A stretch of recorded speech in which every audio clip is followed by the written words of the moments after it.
For joining us, Philip Addison. How are you feeling this afternoon? Thank you too. I'm good. Okay, great. It's good to see you, by the way. Tell us, the results for the parliamentary elections did not favor you. How does that make you feel? Yes, it did not favor me. I performed badly in the Osu areas, and that was rather surprising, but that's what happened. Why do you think you performed badly in those areas? Presently, I have no idea why it was so. Is it that you didn't campaign more there? You didn't understand their issues? Can you assign any reason to it? On the contrary, I spent a lot of time and resources in that area. It's always been an NDC stronghold, but I thought we had done a lot of work there to really bring down the numbers, but it didn't work out. Okay. On the flip side, your presidential candidate did very well in that constituency. It was one of the constituencies that registered as skirt and blouse voting, isn't it? Yes, he did well. He did very well. Yes. Okay. So why did Nana Akufo-Addo's message, because Nana Akufo-Addo was in the constituency, he introduced you to the constituents and asked that they vote for you and vote for him as well. So why did his message resonate more with the people, and you, who was constantly on the ground, really performed worse than the other candidates? Well, as I said, I'm yet to come to terms with the reasons. But it clearly shows that he had more votes than me. Yeah. Okay. And so have you congratulated Dr. Zanetor Rawlings as yet? Unfortunately, I haven't as yet done so because I'm trying to get her number to do so.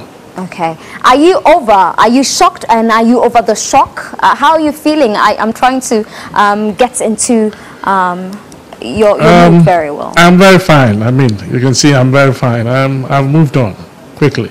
There's so much to be done. Okay. Nana Akufo-Addo has won the presidency, and we have a lot of work He's to not do. been declared by the EC. How do you know he's won the presidency? Well, it's just a matter of time. We have the requisite pink sheets, which shows that he has an unassailable lead. Okay. Now, tell us, if Nana Akufo-Addo is confirmed as the next president, I am told from some sources in the NPP that you are his candidate for Attorney General. I know you would say it is not true, but I know very well that it is very true. I have no such information. I see. I didn't think you'd been the positive on that one. But tell me, what should we expect from a Nana Akufo-Addo administration if he's confirmed by the Electoral Commission? Well, rule of law, I mean, the law will have to be applied when it is that it has to be applied. The law will be no respecter of persons. Basically, that's it. Okay, and we're still waiting for the EC to declare the results. Yesterday, we saw supporters of the NPP mass up at the residence of Nana Addo Dankwa Akufo-Addo, and then we heard him speak to them as well and ask them to calm down.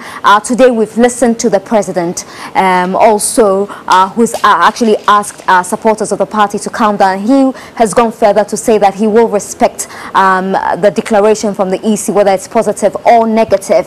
Apart from these two messages that have come from Nana Akufo-Addo and President Mahama, you say that we should expect the rule of law.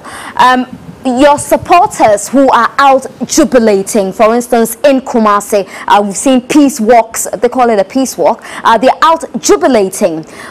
Why are we not seeing the NPP asking these people not to hit the streets as yet until the EC comes out to say that indeed Nana Addo Dankwa Akufo-Addo is the winner of this election? Why can't you ask them to stay indoors and wait for the official declaration?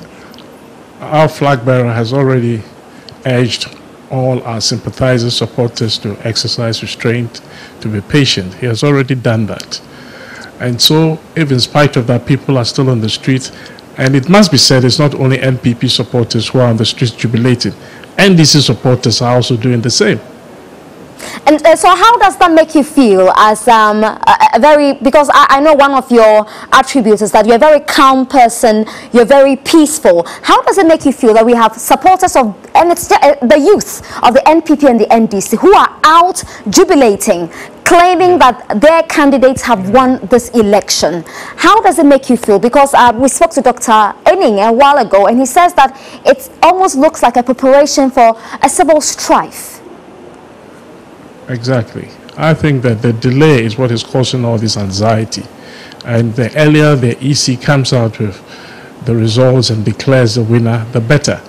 The continued delay in coming out is what is fostering all this tension in the country. There will be a simple solution if she comes out today to declare the winner. Okay, now let's go back to your constituency. I know you had a lot of plans for that constituency. Would not winning the seat stop you from going ahead to implement the kind of dreams that you had for this constituency? Well, I am an Osu indigent, so to the extent that I can help in whatever, I will.